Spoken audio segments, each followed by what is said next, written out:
Adam, I feel like if I would have asked you a year and a half ago, about rebuilding, selling off productive assets, you would say, "Oh, it's fun. It's fun." Do you still feel that way? Nowadays, is rebuilding still something you enjoy, or is it Yeah. more of a pain in the ass with all those leagues? No, it's something I do enjoy, and I think the reason I enjoy it is because most people don't like to do it. So it ends up being the path of least resistance. Now, what I don't enjoy is if you have to take the rebuild out too long. You don't want to rebuild for forever. The whole idea with the rebuild that I think where people get hung up on is you want to eventually get back to contending. You're only doing it because you're not ready to contend now with the idea of contending in the future. Right. So I have a term for these people. It's very simple. It's just the perpetual rebuilders. The minute I have a guy in one of my leagues, my friend DK, right? He listens to the podcast, so he'll be happy. I'm calling him out. But the Metcalf? minute, yeah, right. DK is Danny Kane. We call him DK, but you're right. Metcalf. That's what's DK Metcalf's initials? What's do you know what that stands for? Kalen. Oh, okay. To Kalen, right. But anyway, my friend DK, anytime Amon-Ra St. Brown starts to be productive, he's looking for any first for him. And it's probably because, guys like you, listen, this is, it's a process. Our friends Scott and Clay and Shane, they said the same thing. You and Mike, the minute, a third round, fourth round wide receiver gets productive, you guys want to boot them out the door. Has someone like Amon-Ra made you rethink that a little bit, or are you sticking with the process? I'd say I stick with the process. Now, at the end of the day, everyone has their tolerance for what they're willing and not willing to do, and I think it's okay to adhere to that and to a degree. But I also think the main thing is understanding the goal, where you want to get to, as far as how bad is the rebuild and what's the timeline. So if the timeline's not that bad and it's not a horrible rebuild, this is like a light 1 year thing, you can probably make a little more bets like that. But I think probably understanding the situation you have as far as how desperate and how dire is your rebuild, that's probably going to play into it too.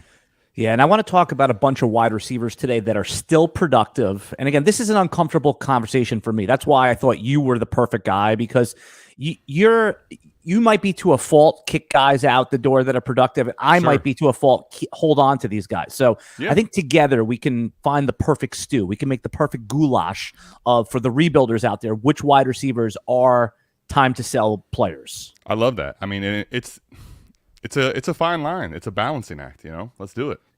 All right. So, I guess first things first is that you want to take an honest look at, is there an age requirement, or is that kind of outdoor? If I'm in a rebuild, and again, when I say rebuild, because I'm a win at all cost type of, I can rebuild on the fly. At least I think I can. Sometimes it doesn't work out. Okay.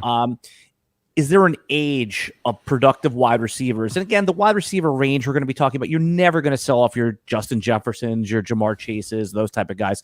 We're looking in that wide receiver 13 to 28 range, the DJ Moore types, the Pittman types, the Chris Godwin types. Is there an age you start at? Well, you know what? Actually, let me take that back. What should we be looking for when we're selling off productive wide receivers if we feel our team we cannot win? Yeah, so I think there's a lot of layers to this, but just to touch on the first part you're talking about here as far as the ages go, I think one thing that we can miss or don't think about as often, because we're looking at last year's production in the offseason, for example. There is no such thing as production during this whole time. There's just a lot of different, free agency, the draft. There's different things that move needles, but we don't have any production change until next year. Once you get to about 26, though, I think sometimes people forget this. If you look at a lot of the rankings right now, so you'll see currently on Keep Trade Cut, I'm just going to read them just so you can get an idea of what I'm talking about. Justin Jefferson, CeeDee Lamb, Jamar Chase, Amon-Ra St. Brown, Marvin Harrison Jr., Puka Nacua, Garrett Wilson. You got to get down to wide receiver 8, which is A.J. Brown. And for those that have to think about last year, this guy had 6 games in a row, over 125 yards. Absolutely balled. Right now he's wide receiver 8 because guess what?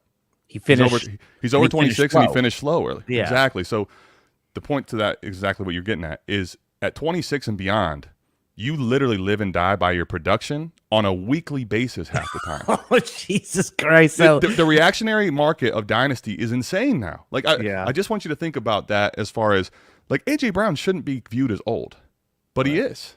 Right. It's because once you get past 26, it's a production game completely. So as you start getting older, the next person in this range, you got to get down to Tyreek Hill, who's wide receiver 12 at the time being. Just think about how the age is valued in Dynasty is the point of this exercise. Right, because if you and I were getting into a redraft league, Tyreek Hill is wide receiver 1, 2, or 3. First round pick, locked in, no questions asked. There's right now in Dynasty, they're saying 11 people they'd rather have when everybody goes to click. This is thousands and thousands of clicks polling this. The only defense I can give to Tyreek Hill, 30 years old at wide receiver 12, is that he did state emphatically that he was going to play, what was it, 3 more seasons, and one of them's done already. So 2 more seasons, basically, is what he's said on record. Yep, on record. Now that could be BS, but you know, everybody has that. You know, Jason Kelsey thought he was going to retire, and then he played another year. You know, we'll see when the time comes. But to the point, everybody freaks out about age, and I'm just looking right now of the 16 receivers that are the top 16 receivers here.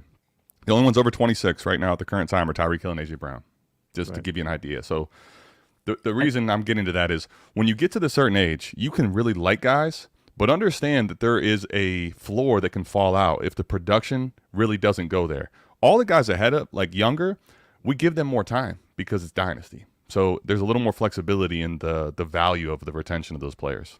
Yeah, and I wanted to also underline something you said about A.J. Brown, wide receiver 8, 26 and a half years old. He's going into his age 27 season, essentially. Yep.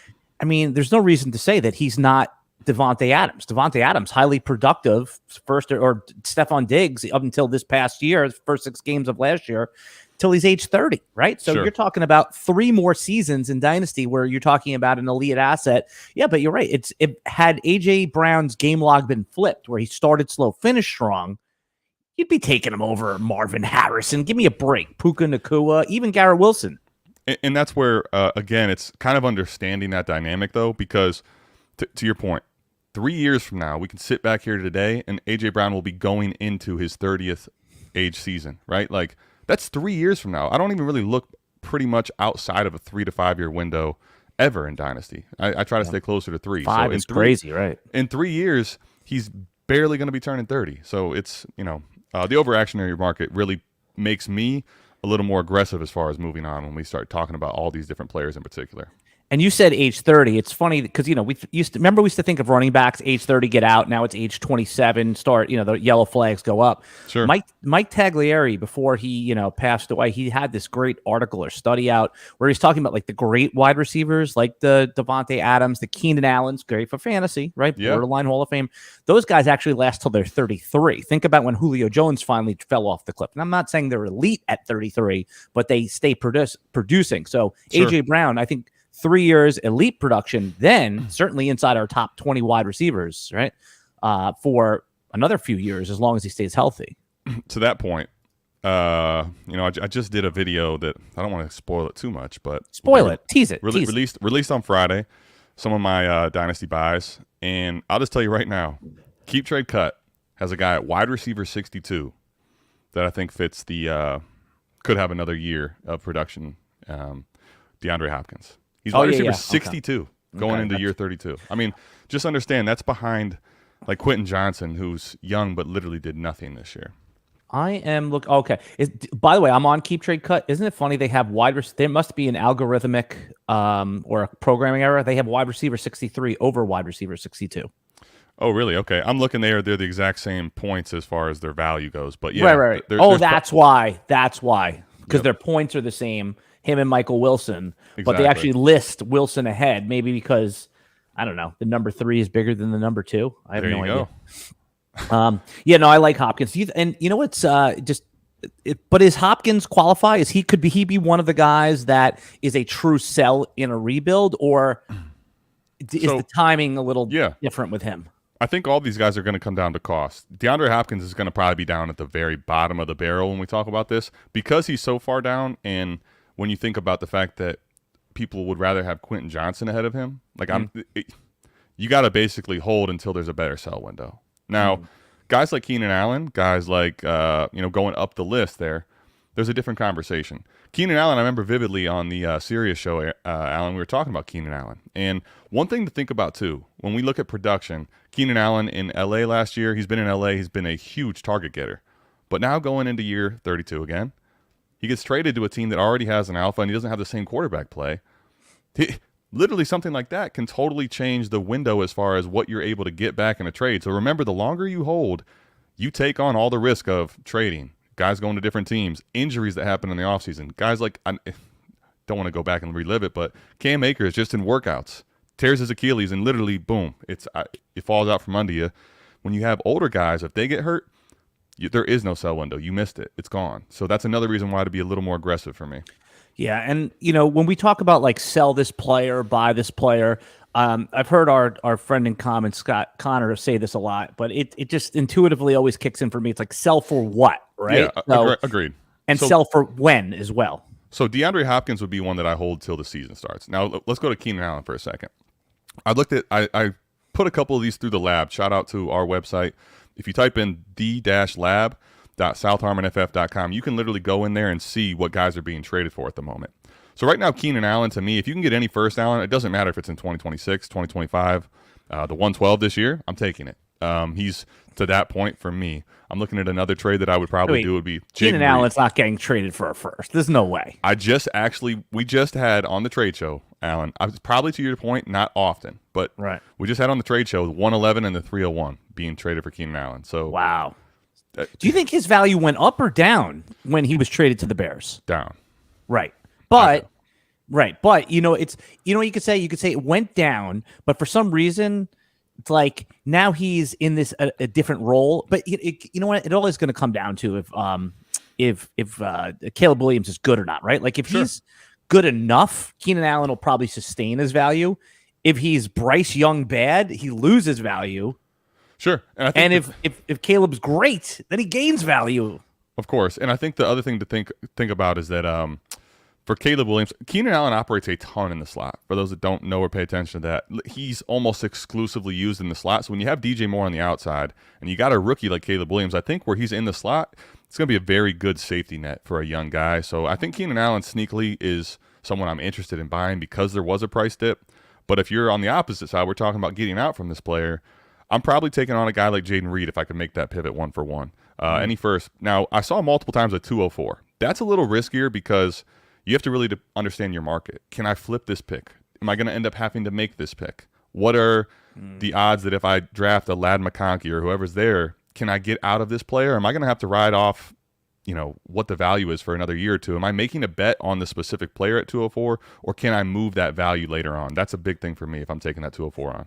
All right. So when we talk about moving on from productive wide receivers, again, I use the names that are outside of the top 12 of Dynasty because, look, these are the ones that are going to have some value, right? I mean, you might have to wait. So you're talking about Mike Evans. You're talking about 30-year-old Stephon Diggs. And then you get into a little bit of like young, Cooper Kupp, 31 if he has a productive game. Terry McLaurin in our deeper leagues, our start 10, 11, 12 still has some value there. You mentioned Keenan Allen, but really what do you think the biggest mistake that rebuilders that want to sell off productive wide receivers, what's the biggest mistake they often make, even experienced players? I think probably in a vacuum. That's obviously a pretty wide range of outcomes for people. I think in a vacuum, it's holding too long and not understanding that the older someone gets. Mike Evans has been amazing. Even last year was a league winner for people. Right now, selling at this time of year, I would take, again, basically any first. Like at 108 I saw in the lab. That's done for me. I'd take that. But most people that have him are like, nah, I need more. Guess what you're going to do? Every time that you think you need more for that player and you won't sell, your sell window shrinks daily. And then all you do is you carry on the risk of Mike Evans if he gets hurt, if he doesn't end up re-signing with the Bucs, whatever that case may be. So I think you really have to understand that when you don't sell players, the risk continues to get on your side as they get older. Yeah, I'm just reading a comment from Sean here. He said, blew my team up this year. And this ties into our conversation about mistakes versus when's the right time. He said he blew his team up this year, got a first for Kupp, which is great, and a first for Devontae Adams. He now holds, what does it say? The 1-1, the 112. What does that say? 1-1, 1-2. Well, it looks like 101, 102, and 110 in a 10-man league. All right, right. There's no 12 or 11. Yep. Right. So right, of course. You're better with my eyesight, man. We were talking about aging a minute ago. I got to blow this up on a bigger screen. I got to watch you mess it up, and then I could figure it out. Thank you. Appreciate it, man. Yep. Keeper, I'm saying, okay. So, yeah, it's timing. I think that question was about timing, when to sell. Timing's huge. If you, for example, another thing that happens is you're looking at your window in the season, you think I'm contending possibly. You can sell right now in the season when they're at a when production drives more of the sell, versus right now in the offseason, it's a terrible time to sell these guys. Now, Fizzle brings up selling too cheap. Yeah. That can definitely be a problem. Read the question for the audio, and could we get more people listening on audio than on video? So Fizzle says it's selling too cheap, selling players for cheap because they are so-called old, and you want to rebuild for 2 years down the road. Now, this time of year, if you're selling Mike Evans, Keenan Allen, DJ Moore's, even DeAndre Hopkins right now when they're old, this is typically the worst time to sell because everybody wants to get young. So that can be a problem if you're doing too much of it and you're taking on too many picks way down the line, like second-round type picks.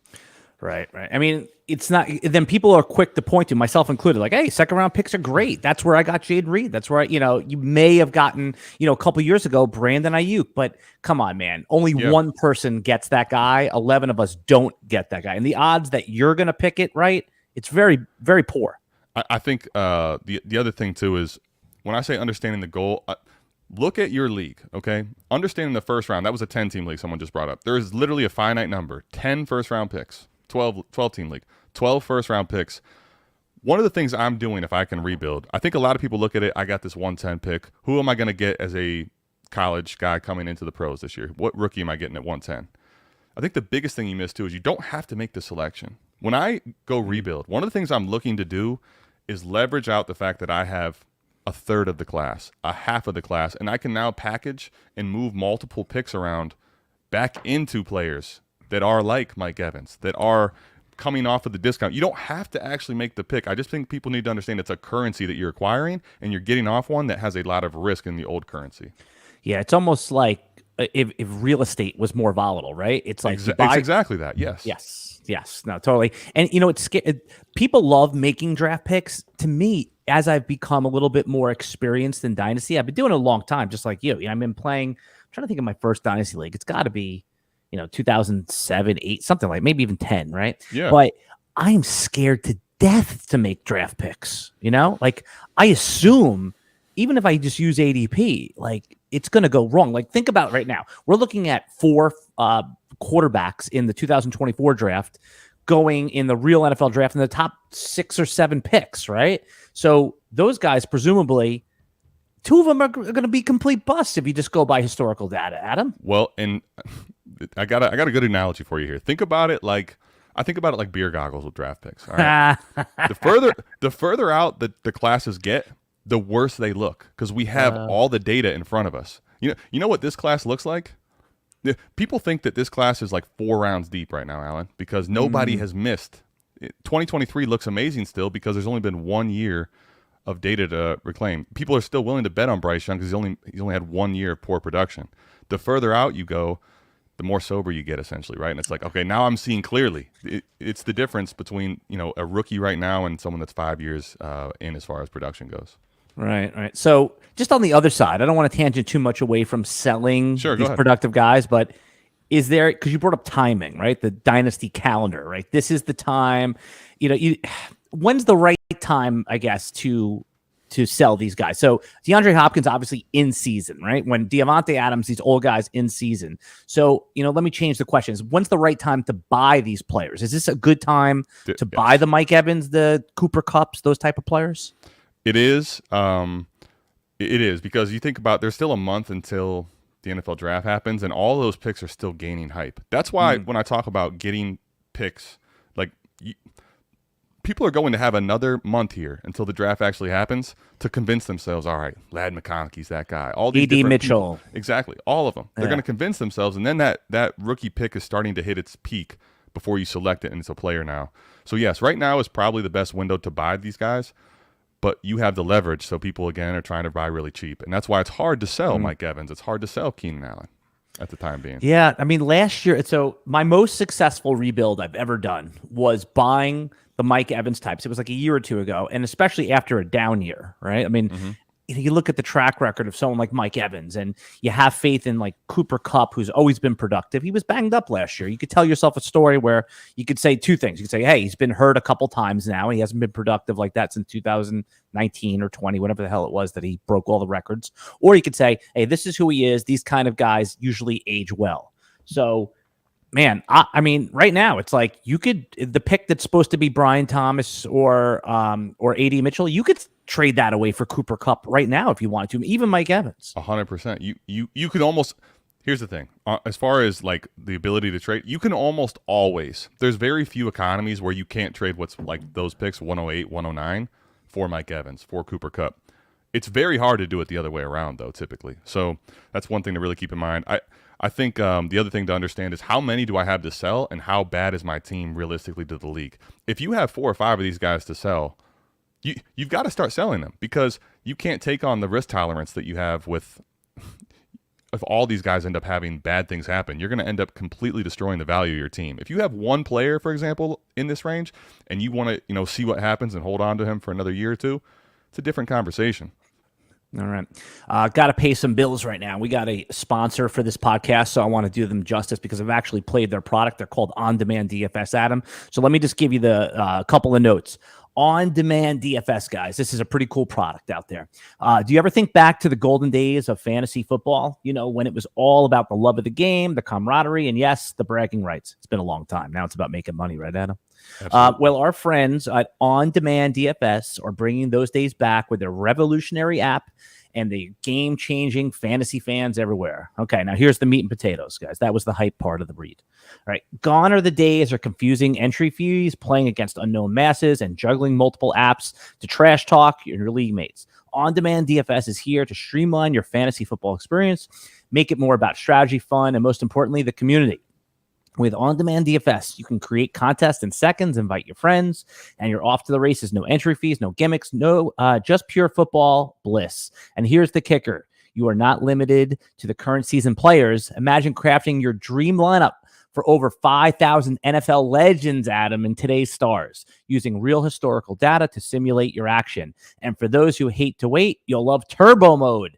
Contests wrap up in minutes, not hours, keeping excitement going all week long. Download On Demand DFS app right now. Get started with a 30-day free trial. Dive into fantasy football experience that's rich history, strategy, and most importantly, fun. It's time to create your legacy with the ultimate lineup of legends and live out your fantasy football dreams like never before. Pretty cool concept, right? You could use like I love Jerry the turbo mode idea. I like that. It's good for people right now. Yeah, I mean, if you were to create the best fantasy player at each position, who would be the all-time fantasy quarterback for you? And you can't look anything up. You just have top of head. Okay, is this production or like what I'm looking fantasy. at right now? Fantasy. Okay. Fantasy best quarterback of all time? Man. Yep.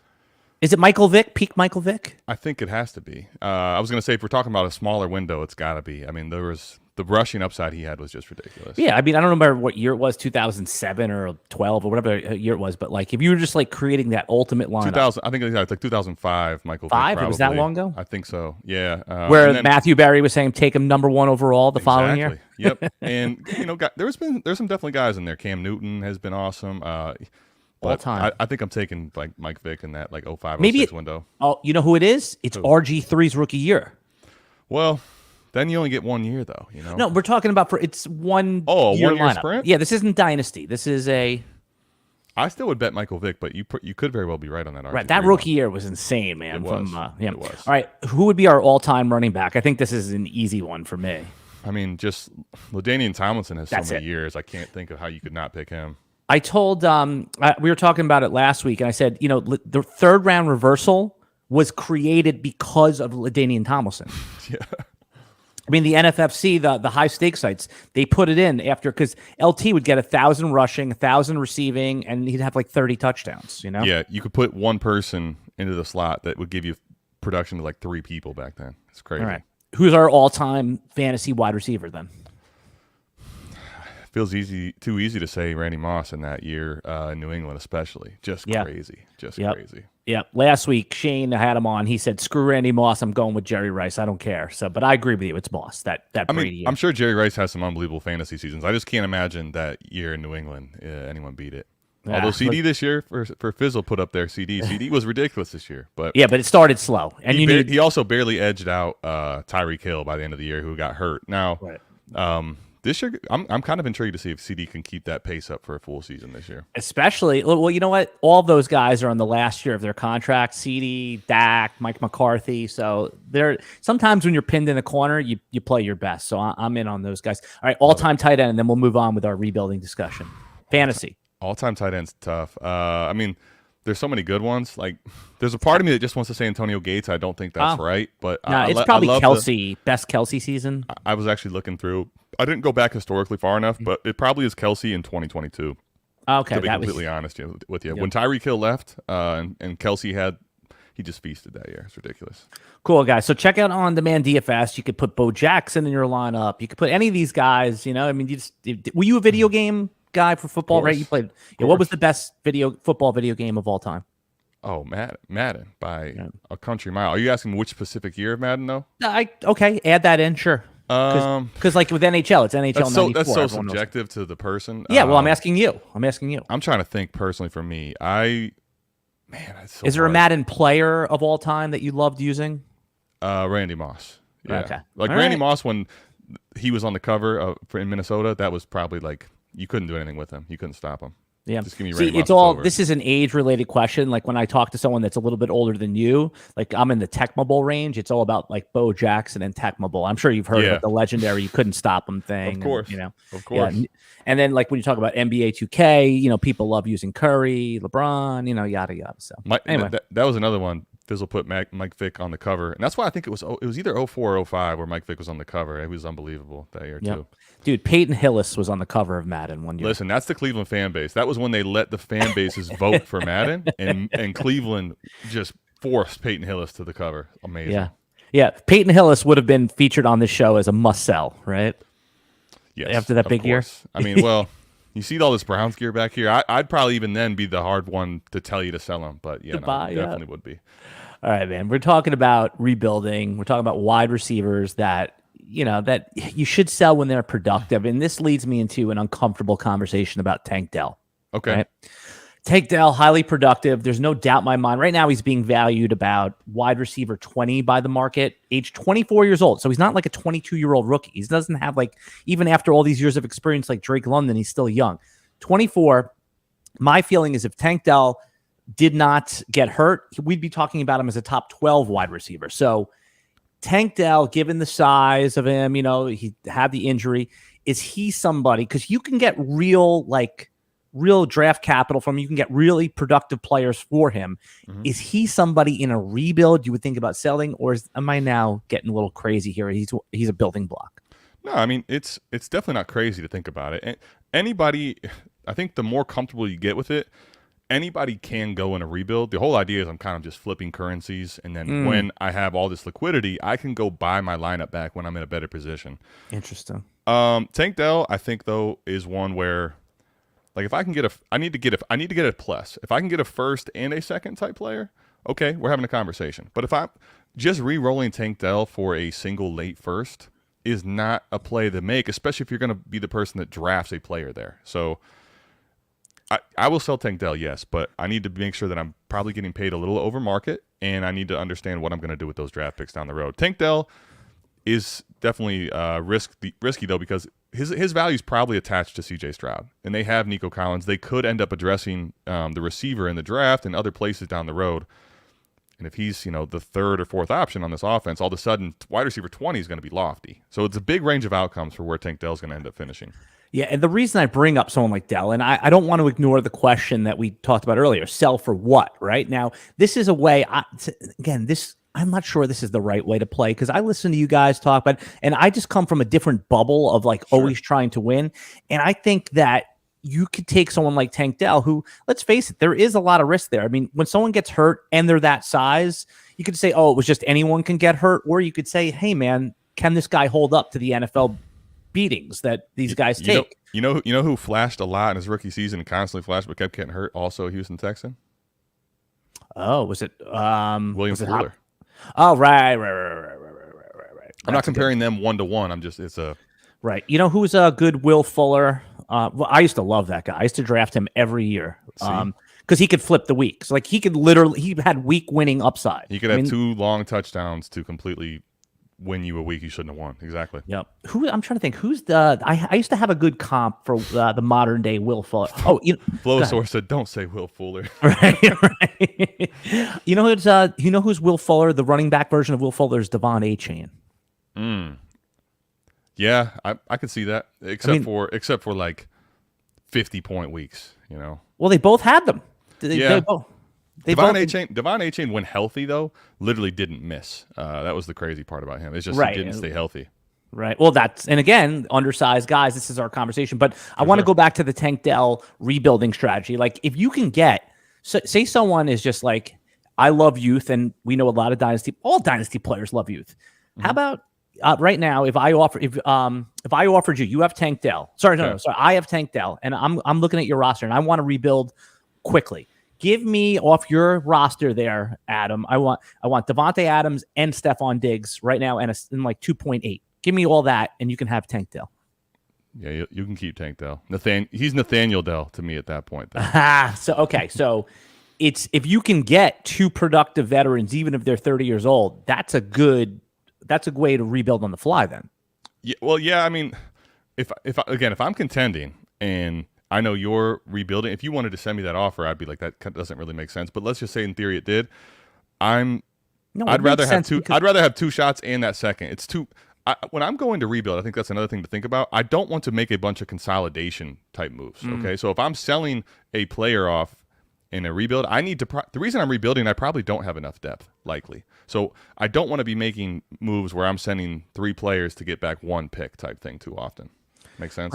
Right. But that's what I'm saying. Like, if somebody, let's say they got knocked out in the first round, right? And they have these guys, and look, Stephon Diggs didn't really perform for them. Devontae Adams, he's 31. Nobody really knows what the quarterback situation, with Gardner Minshew, and then they're probably going to, Michael Penix, Bo Nix there. It's murky, right? It's murky. Exactly. So that's what I'm saying. Someone like Tank Dell who has hype, you can, if you have those older guys, you might be thinking, I'm not really a contender. That's what I'm saying. I think you can actually pull that off. And if I'm a rebuilder, right, or if someone that wants to add depth to their roster, I think that those type of trades can happen this time of year. That's what I'm saying. No, I'm saying I would say no to that trade if you were trading it specifically to me. But if you're telling me you can flip into those 2 older guys and you want to hold and now try to sell them when they become more of a peak value in the season, I'd be all for that. I think there's still some window of sell for both Adams and for Stephon Diggs. And then the 208 type pick is a lottery ticket in that scenario. I agree. What is your actual method or process for assessing wide receiver value? How do you determine like what you actually think they're going to do versus what you believe the market values them? How do you go through all that in your brain? Yeah, so multiple things. I use the lab to see what's actually happening in the market. I use plug the lab again. Plug. It's the lab. So it's the-lab.southharmonff.com. When you go in there, enter your sleeper username. You can pull up a bunch of different stuff. But if you go to trades, you can actually see what's called price check. And in price check, you can actually see all the real-time trades that are happening right now in sleeper leagues. It's going to give you basically all the trades that you can see for a specific player. So I would type in Keenan Allen and have an idea of what he's going for, what the market says. The whole idea behind that is I want to know what the market is. Is there a point that I can get out for this player? What I believe I try to put to the side for a second when I'm just evaluating this. Then I look at keep trade cut. Where's his value? If we're talking I can get out for players in the first range, even if I think they're going to be good, I'm willing to do it because I know the value insulation and what the value is of a first-round type pick. If we're getting well outside of that, like you're barely going to get a second-round pick, I'm a lot more now willing to bring my bias to the table and saying, no, I think the production here is way too cheap to Fizzle's point. I'm not going to take a 208 for a guy like DeAndre Hopkins who still might have a year in the tank. I'm not doing that right now. I'm going to wait until he starts producing and then I'll sell. Right. But like, what do you hope to get for DeAndre Hopkins? Let's say let's say he comes out the gate. He's got 2 games in a row where he has 80 and a touchdown, 6 catches, 80 yards and a touchdown. What do you think is the best you could hope to recoup for something like that? You're probably not getting a first round pick. Obviously, if you could, it would. That's my point. Take that. Now, but you can probably get 2 seconds now. I think you might be able to get 2 seconds, as opposed to maybe a late second right now. I think that's the edge. Okay.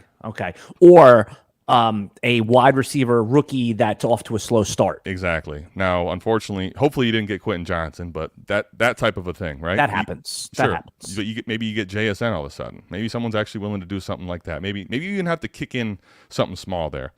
DeAndre Hopkins in a second to go get a JSN type. Right. Those are the type of things I'm looking to do once he's producing. Right now, nobody cares about DeAndre Hopkins. Nothing he can do about it. You brought up Quentin Johnston. He's very interesting to me because, I mean, obviously you can get him in any trade you want, right? I was just offered, and I want to be, everything says that he is going to be part of the offense this year. So I'm wondering, is he a wide receiver that's good for a rebuilder? Because one, he's gettable. Two, he's going to have opportunity. And somebody just offered him to me. This is a completely selfish question for Austin Eckler. And I left it in my inbox. I just ignored it because I don't want to make that decision. If you are a team, I mean, let's say rebuild neutral, Quentin Johnston or Austin Eckler in his new situation. How do you assess that? Which side of it belongs on the rebuilder? Which side of it belongs on, maybe you can get something else for Austin Eckler? Yeah, so the Quentin Johnston thing, I think understanding historical data in that he is literally what is known as a face planner. The idea of a face planner is in the first year, their production is so minimal that it doesn't meet anywhere near what thresholds are for receivers to have good careers, essentially. That, given the fact that this team's not going to be throwing the ball with everything that we're seeing, people might say, oh, Keenan Allen's gone, Mike Williams is gone. There's a chance Quentin Johnston's going to catch passes. He's a horribly bad bet historically. So even there, I would take Austin Eckler. Quentin Johnston to me is one of the don't do this, don't go down this path bets. And one of the things that's hard is people saw him go for a first-round pick, and they're going to say, oh, well, now he's a second. Now I can get him for a third. That's sunk cost fallacy. Don't go down that path because you think it's a discounted price tag. You're likely going to end up with a pile of nothing. All right. Let's take a short break here for our audio audience. We'll be back in about 2 minutes talking about a few more productive wide receivers that you should consider selling if you're in a rebuild. We'll give you some suggestions. We'll be right back.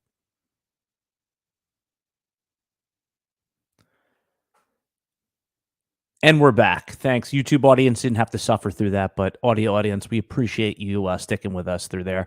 See, I have to do the silence in there, Adam, because I want to be able to, when I in post-production throw those little commercial spots in, I could see the break in the audio waves. Love it. Yeah, smart. Yeah. Smart. Yeah.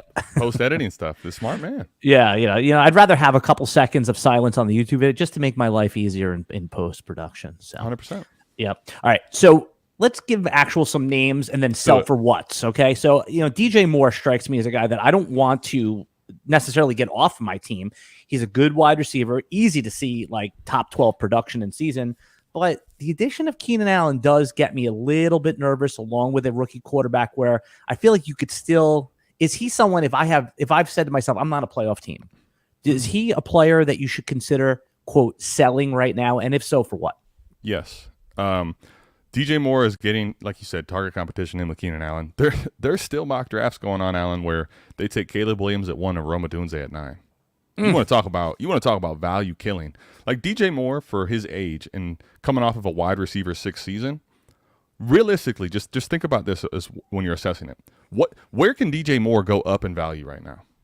Like he's wide receiver 14-ish in startups. Like this guy's not going to become a second-round startup pick. Your value's likely as close to peak as you'll ever see with DJ Moore. If I can get a top 6 pick, top 7 pick in this class, I would take it straight up. If I'm not looking at something like that, I saw on the lab like a 108 in a second, probably be willing to do something like that. But I think you definitely want to get a first and a second if you're not getting a top 6 pick in this class, top 7 pick in this class. Would you take 112 for him?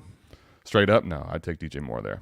Okay. Yeah, on Keep Trade Cut, he's wide receiver 19. So the market has reacted to the addition of what's interesting though, because they reacted to Keenan Allen, who's everyone's like, oh, he's old. And Caleb Williams seems to be moving up boards. And by the way, I don't need to tangent, but I only have you here for a short while. So I do want to ask you, why do you think Caleb Williams is moving up in drafts now? Like, when we started off, it's like, the chances of bust are always there, but he's moving ahead of like Justin Herbert in Dynasty startup. Justin Herbert's a guy that's coming down because probably we've been talking about, and we're seeing it now. Like the offensive philosophy changes, people are really starting to get worried with all the moves they're making. Now, Caleb Williams is only probably going to continue to go up until the draft. We're going to get peak season here, and rookies hit a peak. They absolutely do. Now, what they're going to be from that point is a little bit of a lottery ticket, but Caleb Williams is going to end up being a top 10 quarterback, I bet you, if he's not already. All right. Are there any other wide receivers on Sure. your teams that you're looking to, productive wide receivers that you're telling people most of the time you want to wait till in season, but you could see the cliff is near, or you're not happy with you're not seeing a positive production arc for them. Mm-hmm. So you want to maybe sell now. Who are a couple of those guys, or start with the first one here? Well, I think Deebo Samuel's a guy that Interesting. Now, I'll tell you, I wasn't a big Deebo Samuel fan. It's more because of all the target competition he has and the injury risk. Coming off of the season he just had, he's already turned 28. Like, he's probably at a point where you can sell now, realistically, for a first-round pick, and people will give that to you, and you can get out before another injury could happen, and he's going to get closer to 30 where his value is going to start going the other way, like Mike Evans is, eventually DeAndre Hopkins. So he's someone to try to – you think about what happened with Mike Evans. You think about what's happening currently with Keenan Allen and DeAndre Hopkins. Kind of sell off while the value doesn't hit that negative spot with the age. He's right at the point, I think, of pivot.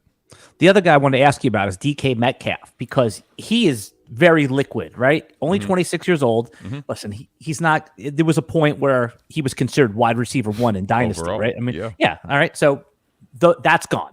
That's gone. But he is still, right. But he is well in a high. You could still get something nice for him. You could trade him in for running backs. You can use him to get up a tier in quarterback. If you have Jared Goff, add DK Metcalf, get up to Kyler Murray, Joe Burrow, something like that. So is he someone that's nailed down on your dynasty teams? Or if you're looking at your roster and you're like, don't love it, that you would consider moving on? Yeah, I think DK Metcalf is kind of a polarizing, interesting one. Like, I think it's probably going to come down to your market. Again, like if I look at the DJ Moore situation, if I can get out of DK Metcalf and I'm getting myself into a top 7 pick, I think that's just a very good pivot and re-roll to get younger, especially if you're rebuilding. But again, DK Metcalf, if people aren't willing to pay that, if you're only looking at late first for him in your league, I'm perfectly fine holding him. He's only 26. So I think he's probably realistically a guy that I could go either way on depending what my league economy is telling me.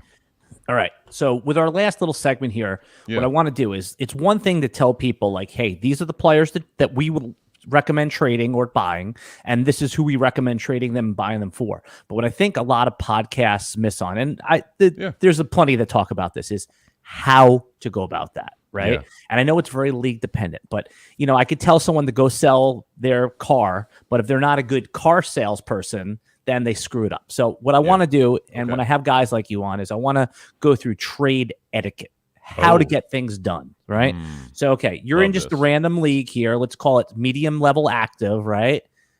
What is the process that you're – all right, we've agreed that you talked about Deebo Samuel. You want to get him off your roster. Yeah. Walk us through the step-by-step here on how you should – everything from announcing it to the league, on how you should present it.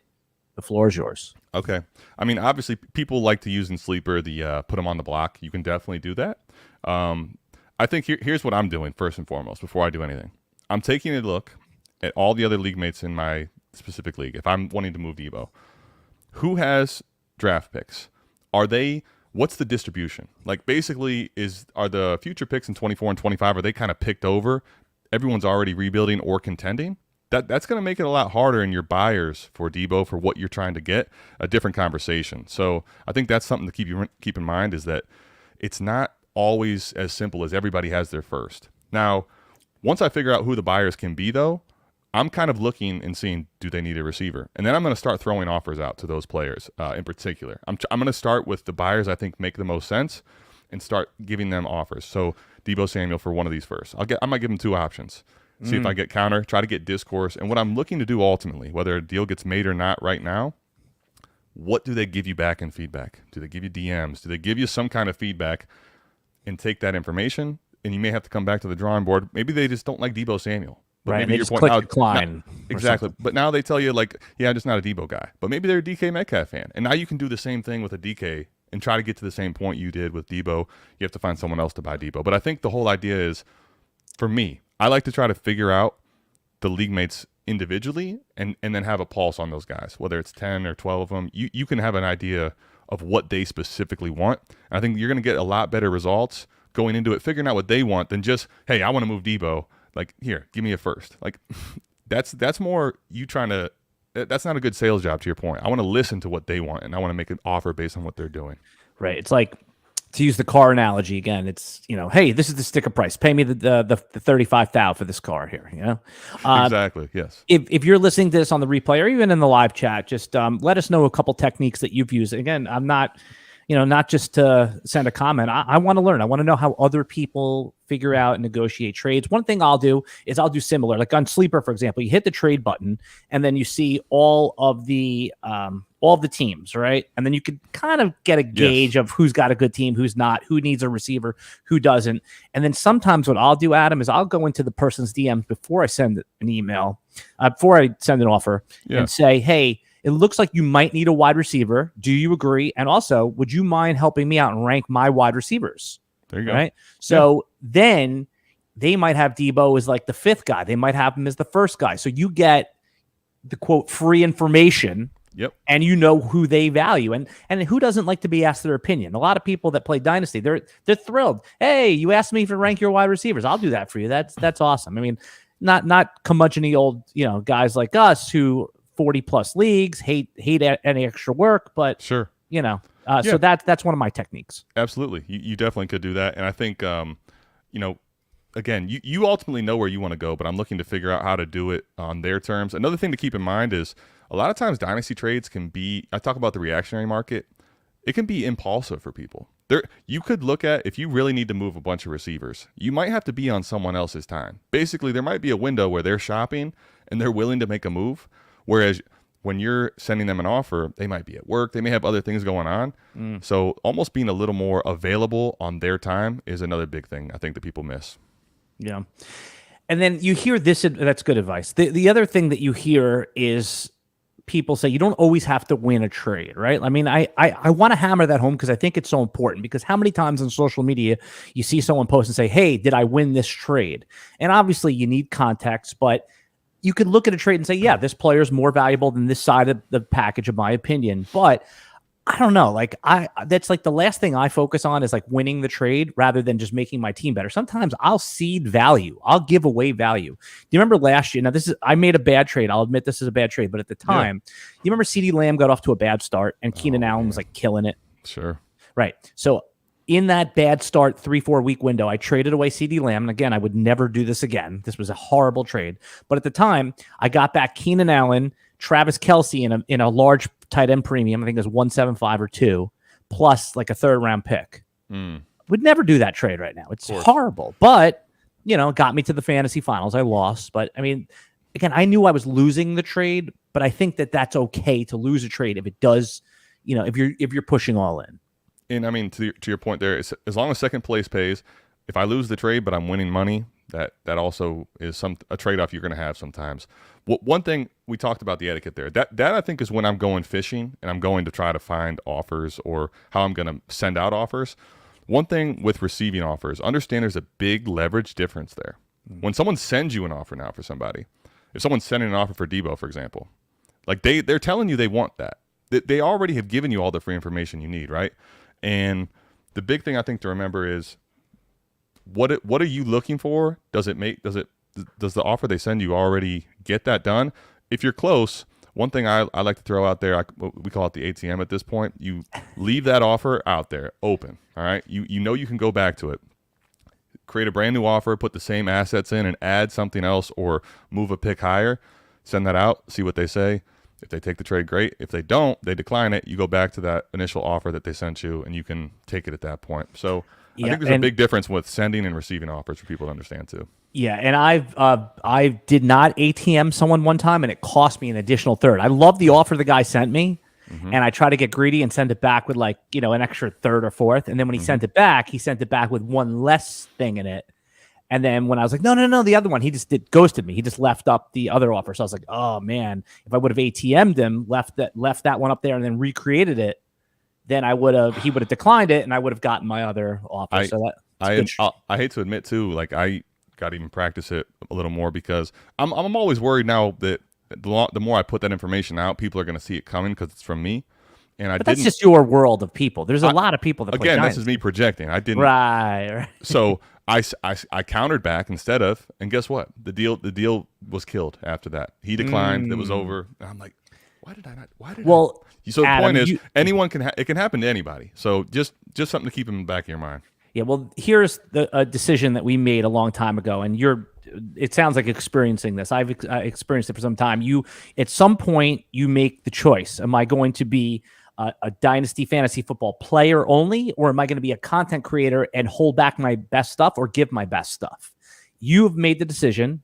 You are a top-notch content creator, and you're giving away your best stuff. Now, what does that mean? It means that the edges are going to be gone in your Dynasty league. So a lot of times when people say, oh, how many Dynasty leagues have you won, or how many, I'm giving away my best edges, not just my player picks, my strategy edges. So, it's going to cost me if I'm in 40 leagues, Adam. And let's say, I think last year I won like 7 championships, right? In previous years, I would have won 12, and I expect that to go down as I give away more edges, and not just give away my edges, bring on guys like you, bring on guys like Scott and Theo and Shane and Clay, and give away more edges. Absolutely. Yeah. I mean, giving out your best information is going to take it away. It's what we do. Sure. But I do think that, to me, I'm always going to be on the side of giving out my best information as far as a creator. I think what's fun about it is a new dynamic of, okay, if I was playing against myself now, how do I knowing all that information? Is there any counters finding those out? A lot of times those are done on the fly because it's hard to get it done when you're playing against the information you put out. All right, Adam, you did it, man. But if people, when you came on the podcast last year, you were one of the guys that we instantly got some feedback on internally and externally that said, hey, make sure you keep this guy in the regular rotation. So RotoWire audience, they're not as some of them are not as in depth in the Dynasty streets, but the average Dynasty player is becoming more and more sophisticated. And again, it's because guys like you, guys like Mike Crystal come on this podcast and give it all. So what I want you to do right now quickly is just tell people, one, where they can find you. And also number 2, the best thing that you're doing right now, content wise, that you want people to pay attention to. Sure. Well, I mean, I'm still honored to, keep coming on with Alan. So if you keep telling me, I'm keep coming. Don't worry. I appreciate it. Well, like I said, I identified you in your early stages as someone that I thought was one of the better guys doing what we're doing here. So, Absolutely. In my opinion. Well, I appreciate the vote of confidence. Yeah, so you can find everything I'm doing on South Harmon Dynasty Football on YouTube. You can look at our podcast feed. Our website has a bunch of really cool stuff, southharmonff.com. I'm also doing some work with BDGE now, so BDGE Dynasty with Nick Ercolano and guys over there. That's basically where you can find all my work. So, I mean, if you are interested in Dynasty, you want to get a little more involved, literally daily you can find content that I'm putting out there. So if that's what you're into, you come find me. And ATM40Chess is my X handle. Awesome. Okay, cool. I like that you confidently called it X. I mean, you know how I'm calling it now? I'm calling it the social media platform formerly known as Twitter. Is that a mouthful? It is. Yeah. I guess that's where I've just kind of conceded. X is just so much easier. I didn't really ever plan on calling it that, but here you go, X. you talked about that you're doing some Dynasty work, which, by the way, I think has been really good over at BDGE Dynasty as well. I know Nick, he loves the short form video. Are you also doing any TikTok or YouTube short stuff in addition to, or are you just leaving that to the video editors to cut out? No, so right now I do an individual video. It's not a short. It's like a longer form, but it's a 15-minute, right? Yeah, exactly. 15, 20-minute video. And then we're doing, our shorts are basically right now answering questions. Like right now, questions in the chat on any different video. We're answering them on our phone in a short form version. So someone just recently, I put up last night, someone asked Malik Neighbors or Chris Olave, and I gave a breakdown and answered Neighbors and why. So a little 60-second hitter to give more depth than just going into the comments and answering and typing out feedback. All right. And everybody, right now, if you want to get a look behind RotoWire's paywall for free, we are giving out 2 days. All you do is go to rotowire.com it's just slash, right? rotowire.com/pod. Mm-hmm. And then just put in your email and the paywall unlocks for 2 days. Get all our Dynasty football stuff. And more importantly, if you baseball season is here, we have the best prospect rankings, I believe, across the whole industry. Our baseball guys are sick, man. They are sick animals. So we have all our prospect stuff there. If you're into fantasy baseball, check that out. RotoWire.com / or just regular /pod. So explain to me, because Jim Coventry, my coworker, makes fun of me for / he was goofing up because he's an English teacher. So he had there's no, explain to me why it's not / it's just / Adam. I mean, it's just shorter hand, but right. I still find myself saying / so I'm probably the wrong person to ask. That was a thing, right? That people said was I always say / still to this day. I guess if you can get it out quick, I think it's all right. But some people kind of make it slower, and it's like they lose the audience. But he snickers at me, and it makes me feel like I'm a big dummy, because I was a gym teacher and he was a he was an English teacher. Now we're both full time at RotoWire. But I kind of embrace the full dummy thing. I know people are gonna laugh at me now, so I just do it. I'll lean into it. All right, Adam, I appreciate everything you've done. And everybody, we'll be back next week with another Dynasty Fantasy Football podcast. Good luck. And if you have any trade questions or strategy questions or must-sell wide receiver questions, throw them in the chat. We answer every single